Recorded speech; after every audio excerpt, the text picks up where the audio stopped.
সুপ্রিয় দর্শক, আমি আশিক মাহমুদ স্বাগত জানাচ্ছি আজকের সম্পাদকীয়তে। গণতান্ত্রিক বাংলাদেশে একটি কার্যকর আর অর্থবহ সংসদ অধিবেশনের অপেক্ষা এখন পুরো দেশ। ত্রয়োদশ জাতীয় সংসদের বহুল প্রতীক্ষিত প্রথম অধিবেশন শুরু হচ্ছে বৃহস্পতিবার। প্রথম কার্যদিবসে স্পিকার, ডেপুটি স্পিকার নির্বাচন সহ রয়েছে একগুচ্ছ কর্মসূচি। সংসদে রাষ্ট্রপতির ভাষণ নিয়ে সরকারি দল আর বিরোধী দলের মাঝে আছে ভিন্নমত, এমন আরও কিছু মতানৈক্য আছে দুই শিবিরেই। সব মিলে কেমন হবে ত্রয়োদশ জাতীয় সংসদের প্রথম অধিবেশন? প্রাসঙ্গিক বিষয় নিয়ে আজকের সম্পাদকীয় আকাঙ্ক্ষার সংসদ অধিবেশন। এ বিষয়ে কথা বলতে স্টুডিওতে উপস্থিত আছেন এবিএম মোশাররফ হোসেন, সংসদ সদস্য বিএনপি থেকে, এবং আব্দুল্লাহ আল আমিন, সংসদ সদস্য এনসিপি। আপনাদের দুজনকেই স্বাগতম আমাদের আজকের সম্পাদকীয়তে। দর্শক, আপনারাও এই আলোচনায় অংশ নিতে পারেন। এজন্য আপনাদের ফোন করতে হবে টেলিভিশনে দেখানো নম্বরে। এছাড়া ফেসবুকের মাধ্যমে আপনাদের মন্তব্য পাঠাতে পারেন। আলোচনা শুরুর আগে জানিয়ে দিব আজকের শিরোনাম। ত্রয়োদশ জাতীয় সংসদের প্রথম অধিবেশন কাল। সভাপতি, স্পিকার ও ডেপুটি স্পিকার চূড়ান্ত করবেন প্রধানমন্ত্রী। রাষ্ট্রপতির ভাষণ নিয়ে মুখোমুখি সরকার ও বিরোধী দল। ইসরায়েলে ব্যাপক ক্ষেপণাস্ত্র হামলায় ইরানের। হরমুজে 16 নৌযান ধ্বংসের দাবি ট্রাম্পের। নতুন সর্বোচ্চ নেতা আহত হলেও নিরাপদ থাকার দাবি তেহরানের।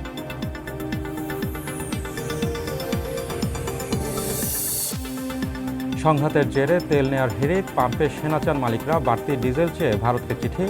রাশিয়া থেকে জ্বালানি কিনতে যুক্তরাষ্ট্রের কাছে ভারতের মতো ছাড় চায় বাংলাদেশও।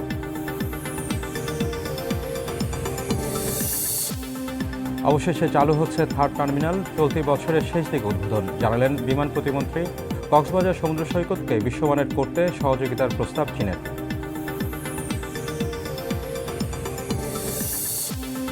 এবং ঈদ যাত্রার জন্য লাইন ও কোচ সংস্কারে ব্যস্ত রেলওয়ে। এবারও লক্কর ছক্কর বাস খসে মেজে নামানোর প্রস্তুতি। ফিটনেসবিহীন গাড়ি চলতে না দেওয়ার হুঁশিয়ারি।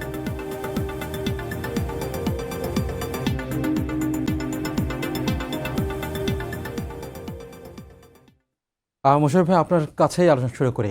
এই সংসদে আমরা বহুদিন পরে আমাদের আকাঙ্ক্ষার জাতীয় সংসদ, ত্রয়োদশ জাতীয় সংসদের সংসদ অধিবেশন শুরু হচ্ছে।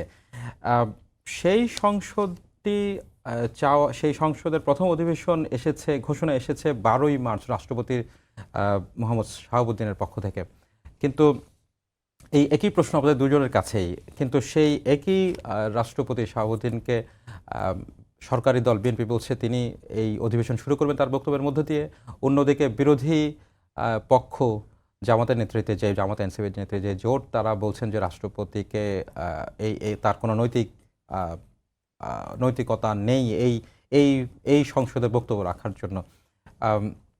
এটি কিভাবে দেখেন আপনি? আপনি তো এই সংসদের, এটি কিভাবে দেখেন যেই রাষ্ট্রপতি এই সংসদ ডাকলেন, সেই রাষ্ট্রপতি বক্তব্য দিতে পারা না পারা নিয়ে যেই সংসদের শুরুতেই দুই পক্ষের যেই মতের অমিল? ধন্যবাদ আপনাকে। ধন্যবাদ আমার সহালোচক আব্দুল্লাহ আলামিন এমপি মহোদয় এবং দর্শক শ্রোতা, আমি সবাইকে শুভেচ্ছা জানাচ্ছি। আসলে দেখবেন যে দীর্ঘ 15টি বছর আমরা আন্দোলন করেছিলাম, কিন্তু সংবিধানকে সমুন্নত রাখার জন্য, মানুষের ভোট অধিকার এবং এই আওয়ামী লীগ বাংলাদেশটাকে যে ধ্বংসের শেষ প্রান্তে নিয়ে গেছে এই জায়গা থেকে উদ্ধার করার জন্য। সর্বশেষ এর ফলাফলটা এসেছে 5ই আগস্ট 2024। এবং আপনি তখন দেখবেন আজকে জামাত এবং এনসিপি জোট যে কথাটি বলছে, সেদিন কিন্তু আমাদের সামনে সুযোগ ছিল রাজনৈতিক শক্তির কাছে যে সংবিধানকে স্থগিত করে রাষ্ট্রপতির কাছে না গিয়ে একটা বিপ্লবী সরকার বা জাতীয় সরকার আমরা করতে পারতাম। কিন্তু আপনি সেদিন দেখবেন সবাই মিলে কিন্তু বঙ্গভবনে গিয়ে সেদিন রাষ্ট্রপতির কাছেই শপথ নিয়েছিলেন, অর্থাৎ সাংবিধানিক ধারাবাহিকতা আপনি রক্ষা করেছেন। বর্তমান যে ইউনিট সরকারটা ছিল অ্যাবসলিউটলি কনস্টিটিউশনাল গভর্নমেন্ট হিসাবে এটা স্বীকৃতি হয়ে কিন্তু ক্ষমতা নিয়ে। এখন আমি দেখলাম আজকে বিরোধী দলীয় চিফ হুইপ জনাব নাহিদ, উনিও রাষ্ট্রপতির ভাষণ নিয়ে কথা। আমি যদি ওনাকে প্রশ্নটা করতে চাই যে উনি সেদিন কোন নৈতিকতায় রাষ্ট্রপতির কাছে শপথ নিয়ে উপদেষ্টা হয়েছিলেন, কি জবাব দেবে আমি জানি, কারণ উনি তো এখানে নেই।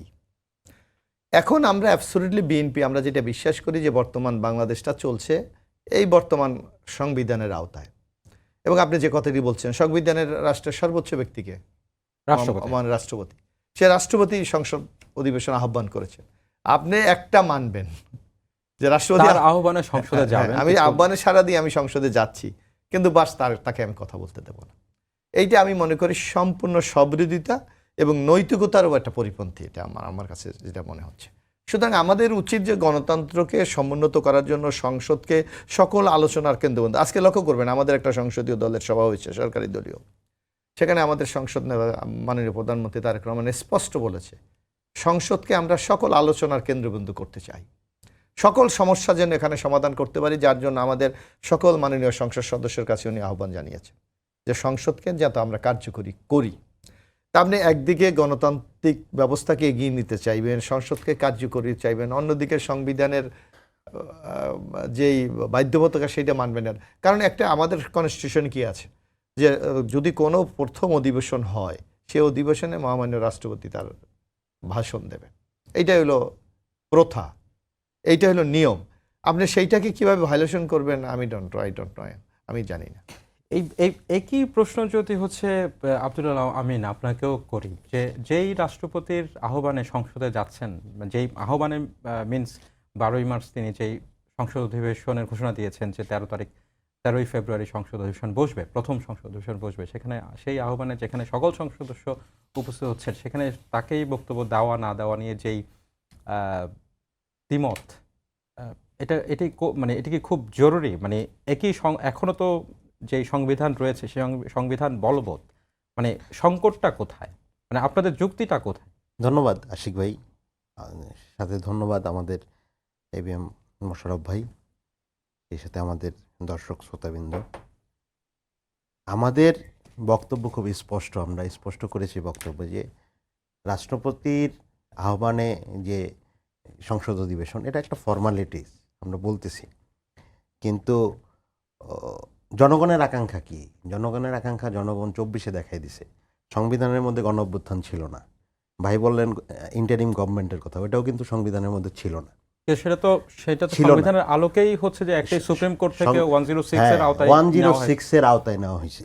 তার মানে সংবিধানের মধ্যে ইন্টারিম গভর্নমেন্ট ছিল না, অনেক কিছুই ছিল না। আবার আমরা যখন সংস্কার কমিশন, ঐক্যমত কমিশনে আমরা বসছি, আমরা কিন্তু বারবার সংবিধানের সংস্কারের কথা বলতেছি। তার মানে এই সংবিধানের উপর এখন যেই ভাইয়েরা পবিত্রারোপ করতেছেন, এই সংবিধানটা 24 সালের 5 আগস্টের পরে এত পবিত্রারোপ কিন্তু করা হয় নাই বা মনে করা হয় না। মনে করা হয়েছে এই সংবিধানটা একটা ম্যানিপুলেটেড সংবিধান, যেটা পঞ্চদশ সংশোধনীর মাধ্যমে শেখ হাসিনার সরকার একটা ফ্যাসিস্ট রেজিম তৈরির জন্য এই সংবিধানটা এই শেপে নিয়ে আসছিল। এবং আমি শেষ করি এবং আপনি জানেন যে আপসীন নেত্রী বেগম খালেদা জিয়াও বলেছিলেন যে এই সংবিধান ছুঁড়ে ফেলা হবে জনগণের ম্যান্ডেট নিয়ে। তো এই যেই ব্যাপারটা, তার মানে এই সংবিধানটা একটা, আমি এখানে একটু প্রশ্নটা ক্লিয়ার করতে চাই। সেটা হচ্ছে যে বারবারই এই কথাটা বলা হয় যে বেগম খালেদা জিয়া তার জীবদ্দশায় তিনি বলেছেন যে এই সংবিধান ছুঁড়ে ফেলতে হবে জনগণের ম্যান্ডেট নিয়ে। উনি কিন্তু এই মিনটি করেছেন যে জনগণের ম্যান্ডেট দিয়েছে, গণভোটের মাধ্যমে জনগণ ম্যান্ডেট দিয়েছে। গণতান্ত্রিক প্রক্রিয়ায় এই সংবিধানকে পরিবর্তন করতে হবে। তো সেই গণতান্ত্রিক প্রক্রিয়াটিতেও হচ্ছে যে সংসদে বসে সাংসদরাই পরিবর্তন করবে। আমরা কোনো অগণতান্ত্রিক প্রক্রিয়ার কথা বলতেছি না। আমরা বলতেছি না যে রাষ্ট্রপতিকে তার বাড়ি থেকে বের করে দেন, এটা তো আমরা বলিনি। আমরাও কিন্তু গণতান্ত্রিক প্রক্রিয়ার কথাই বলতেছি। আমরা বলতেছি তাকে ইমপিচ করতে হবে, হোয়াই, অভিশংসন করতে হবে, হোয়াই, কারণ তিনি বৈধতা হারিয়েছেন। তিনি একটি ফ্যাসিস্ট রেজিমের সময়ের রাষ্ট্রপতি, ফ্যাসিস্ট রেজিমের এনাবলার, এবং হচ্ছে তিনি তার শপথও ভঙ্গ করেছেন, সিক্রেসি ভঙ্গ করেছেন, এবং নৈতিকতার যেই জায়গা, জনগণের আকাঙ্ক্ষার যেই জায়গা, তিনি সেই জায়গায় নাই। আমরা তো এটা বলতেছি, এবং আমরা বলতেছি তাকে, আমরা তো বলতেছি না যে তাকে বের করে দাও, মারো, ধরো, এগুলো এই ধরনের অগণতান্ত্রিক কোনো প্রক্রিয়ার কথা বলতেছি না। আমরা বলতেছি গণতান্ত্রিক প্রক্রিয়া। এখন আপনি একটা জিনিস হচ্ছে আপনার একটা লিগ্যাল বাইন্ডিংস আছে, কিন্তু এইটারে দেখে আপনি যদি অন্য একজন ফ্যাসিস্টকে হালাল করে নিতে চান, এটার তো সুযোগ নেই। গণ অভ্যুত্থানের পরে যেটা হয়েছে, গণ অভ্যুত্থানের পরে আমরা গণভোটেও দেখছি জনগণের আকাঙ্ক্ষাটা কি। জনগণ যে একটা গুণগত পরিবর্তন চায়, ইভেন সংবিধানেও একটা বিশাল পরিবর্তন চায় জনগণ।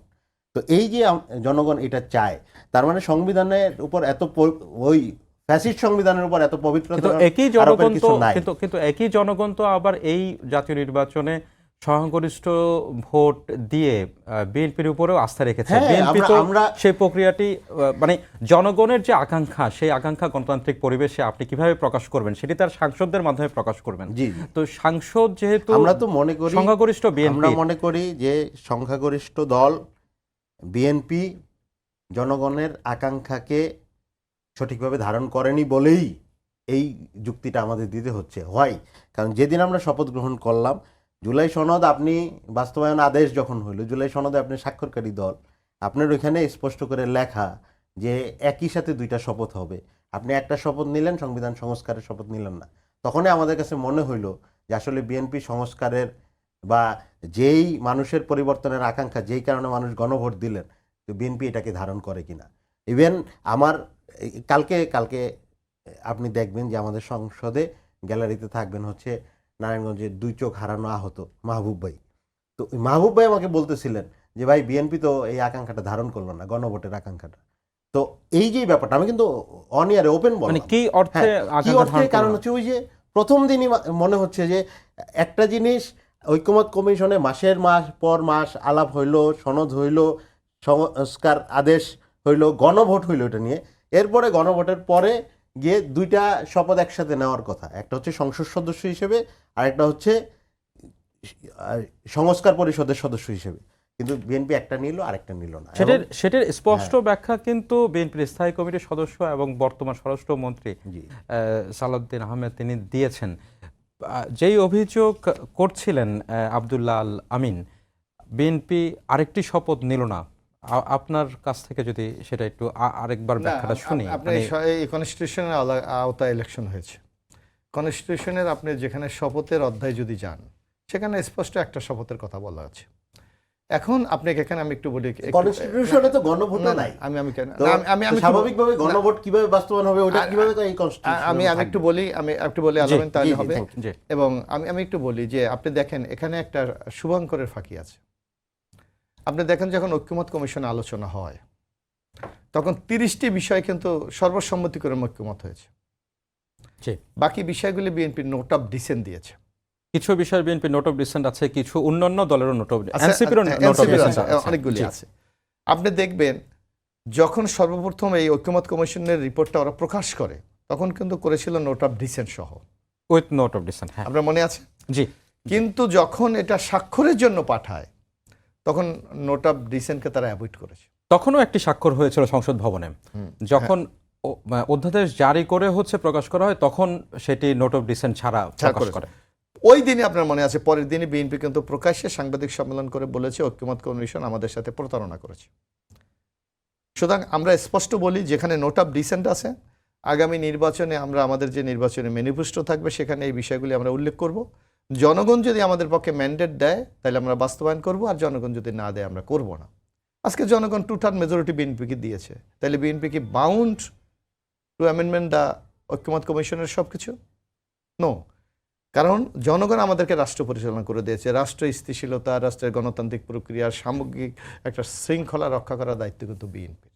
আজকে আমরা আমরা তারপরও বলেছি, আমরা উদারতা দেখিয়ে তারপরও বলেছি যে আমরা যেই বিষয়গুলি ঐক্যমত হয়েছে আমরা সেগুলিকে তো অবশ্যই আইনে পরিণত করব। কারণ আপনি জানেন কালকে 133টা অর্ডিন্যান্স সংসদে উঠবে প্রথম অধিবেশনেই। আমরা এগুলিকে কিভাবে আইনে পরিণত করা যায়, আমি আহ্বান জানাবো বিরোধী দলের মাননীয় সংসদ সদস্য এখানে আছে, তারা আলোচনা করে এগুলিকে আইনে পরিণতের জন্য প্রয়োজনীয় পদক্ষেপ গ্রহণ করবেন। আর যেগুলি নিয়ে ডিবেট হবে সেগুলি হয়তো স্পিকার ভোটে দিতে পারে বা অন্য প্রক্রিয়া অবলম্বন করতে পারে। এটা তো ওপেন টু অল, এটা তো সংসদে ওপেন সবার জন্য। তো হোয়াই আপনি কেন চাপিয়ে দিচ্ছেন? আপনি এটা কেন চাপিয়ে দিচ্ছেন? আপনি যদি গণতন্ত্রে বিশ্বাস করেন, আপনি ওখানে ডিবেট হবে, আপনি ডিবেটে অংশগ্রহণ করেন। আপনি সেটা না করে আপনি বলছেন জুলাই। আমি আরেকটু কথা বলি যে আজকে এই যে বলছে জুলাই মানে এই যে সাংবিধানিক পরিষদে আমরা কেন স্বাক্ষর করলাম না, এটা কোথায় আছে? আমাদের কনস্টিটিউশন কোথায় আছে এটা স্বাক্ষর করতে হবে? না, ওনাদের যুক্তি তো হচ্ছে সেটি যেরকম নাই, সেরকম ইন্টারিম গভর্নমেন্ট কে নেই। বলছে? সেরকম এটা আলামিনরা সবসময়, 26 সালে না না ইলেকশন হবে, আমি একটা বলি, আলামিন দিস এটাও তো দ্য সংবিধান। Absolutely it is the wrong তোমার No. ইন্টারপ্রেট। আমি একটা বলি, আপনি দেখুন according to the constitution prime minister already resign, Sheikh Hasina পদত্যাগ করেছে, প্রেসিডেন্ট পার্লামেন্ট ভেঙে দিয়েছে। What is the next step? Election. Election. তাহলে হয় 26 আর 29-এর প্রশ্নটা কেন? জি। যে সেই প্রশ্ন আমি ওনাকেই ভাই। করতে চাই। জি, আমার পার্লামেন্ট নাই, আমার রাষ্ট্র, আমার সংসদ ভেঙে গেছে, আমার প্রধানমন্ত্রী নাই, আমার এখানে ইলেকশনের বিকল্প কি? কোনো তো বিকল্প নাই। হ্যাঁ, উনি বলতে পারে তো বিকল্প, তাইলে আমাদের কনস্টিটিউশন হতে আর বিকল্প। হ্যাঁ, আপনি তাইলে হয়তো 29 কেন আসবে? তো এতদিন কি বেকুয়াম থাকবে? আর উনি বলেছে যে তাহলে না, আমি বলি বেকম থাকলে এটা কি অবৈধ? না, এটা বেকুয়াম না, এটা এটা কি অবৈধ? না, আমি একটু বলি, এইটা যখন আমাদের কনস্টিটিউশনের গার্ডিয়ানকে, হুইজ দ্য গার্ডিয়ান? বলেন। আমাদের কনস্টিটিউশন গার্ডিয়ান রাষ্ট্রপতি। Supreme supreme court. কোর্ট। আমি যখন সুপ্রিম কোর্ট। প্রেসিডেন্ট প্রধানমন্ত্রী চলে গেছে, আমার সেকেন্ড অপশন হলো কি, প্রধানমন্ত্রী চলে গেলে পার্লামেন্ট উইল ডিসাইড যে who is the next prime minister. কিন্তু আমার পার্লামেন্ট ডিটেল হয়ে গেছে, তাহলে আমার কাছে উপায় নেই। তাইলে আমার ক্ষমতা নেবে কে? ক্ষমতা নেবে আমার speaker, according to constitution. Speaker নাই, ডেপুটি ডেপুটি স্পিকার নাই, জেলে নাই, তাহলে হোয়াট ইজ দ্য ওয়ে? তখন আমার এই ভ্যাকুয়াম পূরণ করার জন্য সুপ্রিম কোর্টের কাছে যেতে সুপ্রিম হয়েছে। কোর্টের কাছে 106 আর্টিকেল আছে। যদি আপনি কোথাও সংবিধানের কোথাও আপনি কোনো শূন্যতা অনুভব করেন অথবা কোনো সিদ্ধান্ত নেওয়ার ক্ষেত্রে আপনি প্রতিবন্ধকতা মনে করেন, according to sent to Supreme Court এবং অ্যাডভাইস দেন আপনি কি। সুপ্রিম কোর্ট বলেছে 106-এ তুমি একটা ইন্টিরিয়াম গভর্নমেন্ট গঠন করতে পারো। It is absolutely constitution. Okay, এটা আমার কনস্টিটিউশনতে বিধান আছে আমার। আব্দুল্লাহ আল আমিন, নির্বাচনের আগে আমরা এই গণঅভ্যুত্থানের পরে আমরা শুনেছি নতুন বাংলাদেশের কথা, নতুন বন্দোবস্তের কথা, নতুন রাজনৈতিক চর্চার কথা। নির্বাচনের আগে আমরা যেই যার মধ্যে দিয়ে নির্বাচনী প্রক্রিয়া দেখলাম এবং নির্বাচনের পরে এখন যে বিরোধী দল এবং সরকারি দল যে অবস্থান, কতটুকু নতুন রাজনৈতিক সংস্কৃতি আমরা আনতে পেরেছি এবং এই যে আগামীকাল থেকে জাতীয় সংসদ নির্বাচন, জাতীয় সংসদের অধিবেশন শুরু হচ্ছে, সেখানে আপনি কতটুকু গণতান্ত্রিক চর্চা দেখতে পাচ্ছেন? আমি একটা ভাইয়ের কথা থেকে একটা জিনিস শুরু করতে চাই। সেটা হচ্ছে, ভাই বলতেছিলেন যে উদারতা দেখিয়ে বিএনপি গণভোটের কিছু বিষয়কে, সংস্কারের কিছু বিষয়কে তাও মেনে নিচ্ছে উদারতা দেখিয়ে। আমার মনে হয় ভাই ঢাকা আমার বিশ্ববিদ্যালয়ের সিনিয়র রাজনীতিবিদ হিসেবে সিনিয়র, কিন্তু এই কথাটা সরাসরি জনগণের ম্যান্ডেটের সাথে কি বলা যায়, একদম প্রতারণা তো শুধু না, এক ধরনের আমরা তো বলি না উদ্ধত্তপূর্ণ আচরণের সামিল। জনগণের ম্যান্ডেট আছে ওইখানে। আমি বলতেছি যে জনগণের ম্যান্ডেট আছে ওইখানে, আমি বলতেছি যে আমি ওখানে বলতেছি উদারতা থেকে। What is this? আমরা একটু গ্রহণ করব না, এটা আমরা বলি না। জনগণের আমরা একটু ওনার বক্তব্য শুনে নিই, তারপর গণভোটের পরে এটাকে আমরা বলতেছি যে উদারতা দেখিয়ে দিচ্ছি। আমি এটা কি ধরনের উদ্যত ভাই, সিনিয়র আমি ব্যক্তিগতভাবে বলতেছি না, রাজনৈতিক উদ্যত আমি বলতেছি যে জনগণের ম্যান্ডেটের সাথে রাজনৈতিক কি ধরনের উদ্যত যে বলতেছে উদারতা, অথচ তারা গণভোটের যে ম্যান্ডেট ওনারা পালন করতে চাচ্ছেন না, যতটুকু ওনারা নিজের ইচ্ছা ততটুকু করতেছেন, এটা এক ধরনের প্রতারণা। আবার ওনারা বলতেছেন উদারতা। এই যে এই রাজনৈতিক আচরণ, আমরা মনে করতেছি নতুন রাজনৈতিক যেই ধারা, এই সুস্থ ধারায় যাওয়ার ক্ষেত্রে প্রতিবন্ধকতাটা এটাই। আপনি যদি ব্রিফলি উত্তর দেন, মানে খুবই সংক্ষিপ্ত করে, আমি এই প্রশ্নটা আরেকবার করতে চাই, পরিষ্কার হতে চাই। সেটা হচ্ছে যে কথাটি আপনি বলছেন যে এই গণভোটের যে রায়, সেই রায় বিএনপি মানতে চাচ্ছে না। একই সাথে বিএনপি, আমি আবারও বলি, একই সাথে বিএনপি কিন্তু 2/3 আসনে সাধারণ মানুষ, এদেশের জনগণ তাদেরকে নির্বাচিত করেছে। ফলে বিএনপির কিন্তু ক্লিয়ার ম্যানিফেস্টো ছিল যে তারা নির্বাচিত হলে তাদের যেই ম্যানিফেস্টো সেই অনুসারে তারা সংবিধান সংস্কার করবে। তাহলে মানে সংঘাতটা কোথায়? ইলেকশনের ম্যানিফেস্টো, সংসদ সদস্য নির্বাচন আমরা করে ফেলছি। জুলাই সনদ নিয়ে আমার নোট অফ ডিসেন্ট আছে, ওকে, নোট অফ ডিসেন্ট নিয়ে আমি কথা বলতে পারি। কিন্তু যখন আমার গণভোট হলো, গণভোটের পরে আমি তো সংস্কার পরিষদকে এন্ডোর্স করছি, আমি কেন শপথ নিব না? নোট অফ ডিসেন্টের টপিক তো আলাদা। আমি কি কোনো সংস্কারকে এন্ডোর্স করবো না তাহলে? নাকি আমি বলে দিব যে উদারতা দেখায় যতটুকু দিতে পারি, এটা কি জনগণের প্রতি দান করতেছি, দক্ষিণা দেখাচ্ছি? এরকম 2000 মানুষের রক্তকে আমি যদি মনে করি যে দান দক্ষিণা উদারতা, তাহলে দক্ষিণার কোনো বিষয় নেই। তাহলে আমি 30টা তো ঐক্যমত হয়েছি, আমি তো 30টা ঐক্যমত হয়েছি। না, উদারতা হোয়াট ইজ দিস? উদারতা আচ্ছা, এটা পলিটিক্যাল থার্ডের উপরে জনগণ গণভোটের পক্ষে হ্যাঁ ভোট দিয়েছে। সেখানে আমি টোটাল মেজরিটি দিয়েছে, সেটার কি হবে? সেখানে আমি বলতেছি যে আমি উদারতা দেখাই, আমি সংস্কার মানতেছি। What is this? যে এটা হইতে পারে না। না, এখানে তার অ্যাবসলিউটলি মিসকন্ডাক্ট তার আছে। আপনি একটা, আমরা কি বলেছি, 30টা তো আপনার ঐক্যমত হয়েছে, আমরা সর্বসম্মতি করবে, সেগুলি বিএনপি করবে না? অবশ্যই করবে। হ্যাঁ, সেগুলো সালাউদ্দিন সাহেব এটা ঐক্যমত সবাই মিলে করেছে। না, সেটাই তো সালাউদ্দিন আহমেদ সাহেব তিনি ক্লিয়ার করেছেন যে এই বিষয়ে আলোচনারও প্রয়োজন নেই, সেগুলো সরাসরি হয়ে যাবে, হয়ে যেতে পারে। হয়ে যাবে। কিন্তু বাকিগুলোর ক্ষেত্রে কি হবে? বাকিগুলো আমরা সংসদে উত্থাপন হবে, সংসদ নির্বাচিত সংসদ সদস্যরা আলোচনা করবে, আলোচনা করে যদি সর্বসম্মতি গৃহীত হবে, এখানে তো ওপেন টু অল, হাউস তো ওপেন সবার জন্য। আপনি ডেমোক্রেসিতে বিশ্বাস করবেন না, অত সংখ্যাগরিষ্ঠের মতামত আপনি গ্রহণ করবেন না, তো এখানে একটা আইনি জটিলতা আছে, আমি বলে ফেলি। আশিক ভাই আমি বলে ফেলি, সেটা কি, আপনার পঞ্চদশ সংশোধনী সংবিধান অনুযায়ী আপনি অনেক কিছু সংশোধন করতে পারবেন না।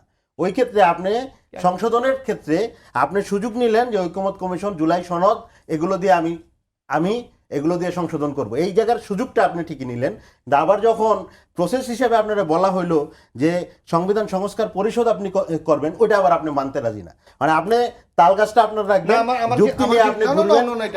আপনি তো বর্তমানে যে সংবিধানের পবিত্রতা আরোপ করতেছেন, এই সংবিধান নিয়ে তো আপনি অনেক কিছু পরিবর্তনই করতে পারবেন না সংবিধান সংস্কার।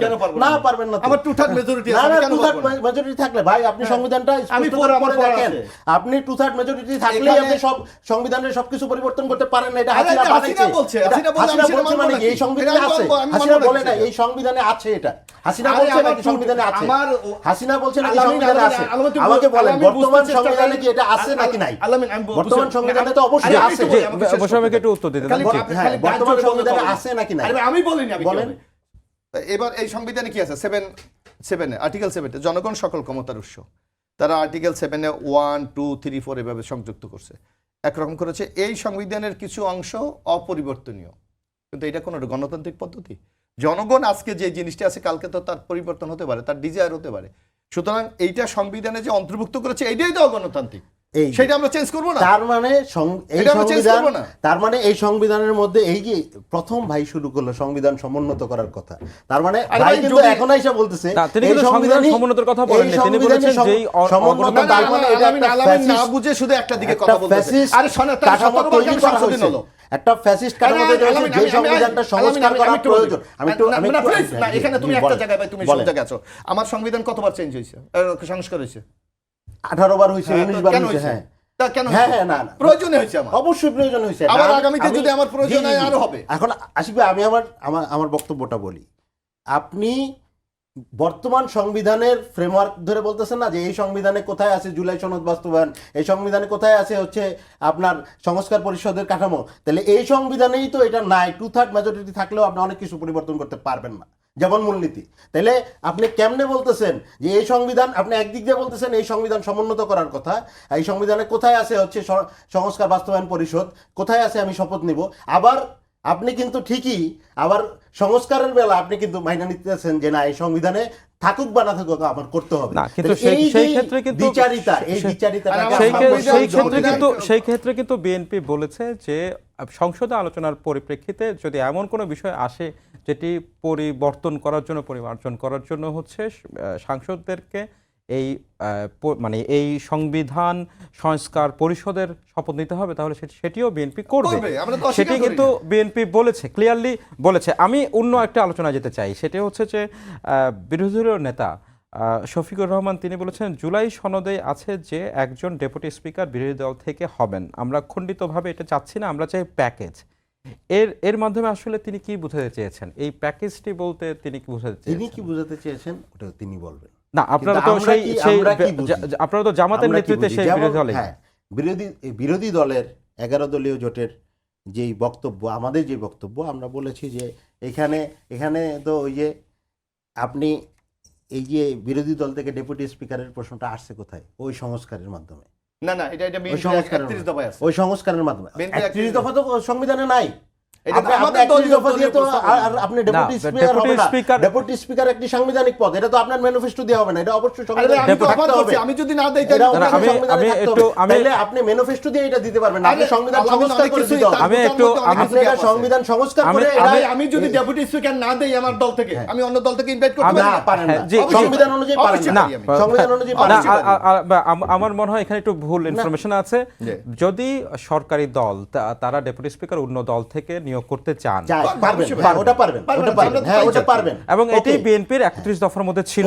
31 একই দফা সব- আমার একই তো সাথে কোনো জুলাইয়ের legal সনদেও document ছিল। না, ওটা ম্যানিফেস্টো, এটা আমার দলীয় দলীয় ম্যানিফেস্টো। ওকে, আমি তো মেনে নিচ্ছি দলীয় আমি তো ম্যানিফেস্টো, দলীয় গভর্নমেন্ট। কিন্তু আমার বক্তব্য হচ্ছে জি যে আমি যখন সাংবিধানিক একটা পদ, ডেপুটি স্পিকার একটা সাংবিধানিক পদ, জি তো বিরোধী দল থেকে হবে এই জিনিসটা আমাদের ঐক্যমত্য কমিশনের একটা সিদ্ধান্ত। জি আমরা বলেছি জুলাই সনদ বাস্তবায়ন যে আদেশ বা জুলাই সনদ পূর্ণাঙ্গভাবে বাস্তবায়ন হইতে হবে। তো যে এই একটা- পূর্ণাঙ্গভাবে একটা টোটকা আপনি বাস্তবায়নটা- দিলেন, এই পূর্ণাঙ্গ- আপনি আমাকে চা খাইতে দিলেন, পানি দিলেন না, ভাত খাইতে দিলেন না, জিনিসটা তো হইল না। না, আমরা বলতেছি হচ্ছে এখন আপনি আমার যদি- প্রশ্নটা হচ্ছে আমি যে প্রশ্নটা- এই যে জুলাই সনদটা বাস্তবায়ন করতে চান আপনারা, সেই বাস্তবায়নটা আপনারা কোথায় করবেন? সংসদেই তো করবেন। অবশ্যই তো সংসদে যদি সেটা গঠিত না হয়, অধিবেশনে যদি না যান, তাহলে জুলাই সনদ কিভাবে আমরা বাস্তবায়িত বলি হবে? না আমরা অধিবেশনে যাব না। না, আমি বলছি যে অধিবেশন আমি বলছি যে বয়কট এই করবো, আমরা বলি এই- না। আমি বলছি আমরা অগণতান্ত্রিক কোনো প্রক্রিয়া না, আমি যেতে বলছি চাই যে না। এই- আমরা স্পেসিফিক রাষ্ট্রপতি ইস্যুতে বলেছি তার নৈতিক বৈধতা নাই ভাষণ দেওয়ার। আমরা বলেছি তার অভিশংসন হইতে হবে। আমরা বলি নাই যে তাকে রাজনৈতিক অভিশংসন কি আচ্ছা, অসাংবিধানিক? আমরা রাষ্ট্রপতির আমি পার্ট থেকে আমরা এই ডেপুটি আপনারা স্পিকার পার্টটার মধ্যে রাজনৈতিক- থাকি। আমরা ওইভাবে ডেপুটি স্পিকার পার্টটা একটু বোঝার চেষ্টা করি যে ডেপুটি স্পিকার পার্টটা আমরা বলেছি যে আমাদের অবশ্যই সংবিধান যদি মানে জুলাই সনদ যদি বাস্তবায়ন হয় তাহলে এটার প্রত্যেকটা part, each and every part আমরা অ্যাকোমোডেট করব। কিন্তু বিএনপি জুলাই সনদ নিয়ে বলতেছে আমরা করব করব করব, আজকে তুমি এটা নিয়ে যাও। আমরা তো এটা কি দয়া দক্ষিণা নাকি? আমরা এই পলিটিক্সটা করতে চাই না। আমরা চাই বিএনপি সংস্কারের প্রতি, জনগণের ম্যান্ডেটের প্রতি শ্রদ্ধাশীল থাকুক, যে যেটা পাবে ওই অনুযায়ী চলবে। কিন্তু মানে এখানে- এর মানে কি এই যে জুলাই সনদ বাস্তবায়নের মানে বাস্তবায়ন হওয়ার আগ পর্যন্ত ডেপুটি স্পিকার বিরোধী দল থেকে আপনারা যাবেন না, না? আমরা বা আমরা তো ওটা চাই না। আমরা চাই যেটা হবে অবশ্যই জুলাই সনদ বাস্তবায়নের মাধ্যমে হবে। তখন ডেপুটি স্পিকারের কোশ্চেন আসবে, শুধু ডেপুটি স্পিকার না, অনেক স্থায়ী কমিটির সভাপতি, আপনি দেখবেন অনেক নিয়োগ কমিশন, এখানে অনেক বিরোধী দল সরকারি দলের সমন্বয় হওয়ার কথা, সবগুলোতেই অংশগ্রহণ থাকবে। কিন্তু আপনি পুরো ব্যাপারটা বাস্তবায়ন করলেন না, আপনি একটা আমাকে অফার করলেন, এই জিনিসটা আমরা এন্ডোর্স করছি না। মোশাররফ ভাই, এই মাথায় এই বিরোধী দলীয় নেতা শফিকুর রহমান সাহেবের এই যে বক্তব্য এবং বিরোধী এখন দেখা যাচ্ছে জামাত এবং এনসিপির যে বিরোধী দল, সে বিরোধী দলেরও একই অবস্থান। এটি তারা বলছেন যে তারা এটি অধিকার হিসেবে চান, কিন্তু এটি কোনো অফার হিসেবে চান না সরকারের পক্ষ থেকে। এটি আপনি কিভাবে দেখেন? না, এটা হলো কি এখন কালকে যে সংসদ অধিবেশন বসছে, আমরা খুবই হ্যাঁ, সংক্ষিপ্ত আমি সময় সংক্ষেপে বলি। আমরা এই 1 মিনিট পাবো। জি। অধিবেশনটা বলছে অ্যাকর্ডিং টু দ্য কনস্টিটিউশন এখন স্পিকার ডেপুটি স্পিকার আছে। আপনি যদি বিরোধী দলকে থেকে আমরা দিই তাহলে আমাদের ডেপুটি স্পিকার ড্রপ করতে হবে। আমরা সেইটাই বলেছি যে আপনারা যদি এগ্রি করেন বিএনপি ডেপুটি স্পিকার দেবেন না, বিরোধী দল থেকে হবে, তাহলে ওকে, এটা নিয়ে আইনগত কোনো সমস্যা নেই। কারণ যদি সংসদ সদস্য এটাকে মেনে নেয় ভোটে, তাহলে তো বিরোধী দল না, যে কোনো লোকই ডেপুটি, আমরা সেই অফারটা দিয়েছি। এখন তারা না মানা তাদের হলো পলিটিক্যাল স্ট্যান্ড এগুলি। আর ওনারা যে বলছে টোটাল প্যাকেজ তো বাস্তবায়ন করতে হলে সংসদে আপনাকে অ্যামেন্ডমেন্ট করতে হবে, এগুলো বিল আকারে উপস্থাপন করতে হবে, বিলগুলি সংসদে আলোচনা হবে, স্থায়ী কমিটিতে যাবে, এগুলি আবার সেখান থেকে রেকটিফাই এসে আসা পাস হবে, তারপর তো আপনি একসাথে তো পারবেন না। এই এই এই বিরোধটা কি হচ্ছে শুধু বিরোধিতা করার জন্য এই বিরোধ, আলামিন ভাই? মানে এই ডেপুটি স্পিকার শুধু বিরোধিতা করার কোনো আগ্রহ আমাদের নাই। আমরা চেয়েছি যে বিগত 16-17 বছরের ফ্যাসিস্ট রেজিম, আমরা ভাইয়েরা একসাথে আন্দোলন করেছি। জি, আমরা তো বাংলাদেশে এখন আমরা একটা ইন্টারেস্টিং হচ্ছে এখন যারা পার্লামেন্টে আছে, পার্লামেন্ট দেখতে চাই। প্রত্যেকেই কিন্তু গণ অভ্যুত্থানের পক্ষের মানুষ। তো এইখানে আমরা চেয়েছিলাম যে বাংলাদেশটা হচ্ছে ফরওয়ার্ডের দিকে যাবে, সামনের দিকে যাবে। আমরা যেই জায়গা পার করে আমরা আসছি ওই শেষ করতে হবে, জি। বিতর্কগুলোতে আর ঢুকবো না। কিন্তু দুঃখজনকভাবে আমাদের ঢুকতে হচ্ছে। এই জন্য আমরা নিজেরাও কিছুটা তো হতাশই। জি, তো আমরা জি। ওই জায়গা থেকে আমরা চাই যে পজিটিভ পলিটিক্সটা বাংলাদেশে হোক, জি। কিন্তু এই ক্ষেত্রে অবশ্যই সরকারি দলের অনেক জি, বেশি দায়িত্বশীল আচরণ ধন্যবাদ করতে হবে। আব্দুল আল আমিন, ধন্যবাদ এবিএম মোশাররফ হোসেন। আমাদেরকে শেষ করতে হচ্ছে এখন। সবাইকে ধন্যবাদ জানিয়ে শেষ করছে আজকের সম্পাদকীয়। আগামীকাল আবার দেখা হবে একই সময়ে। শুভরাত্রি।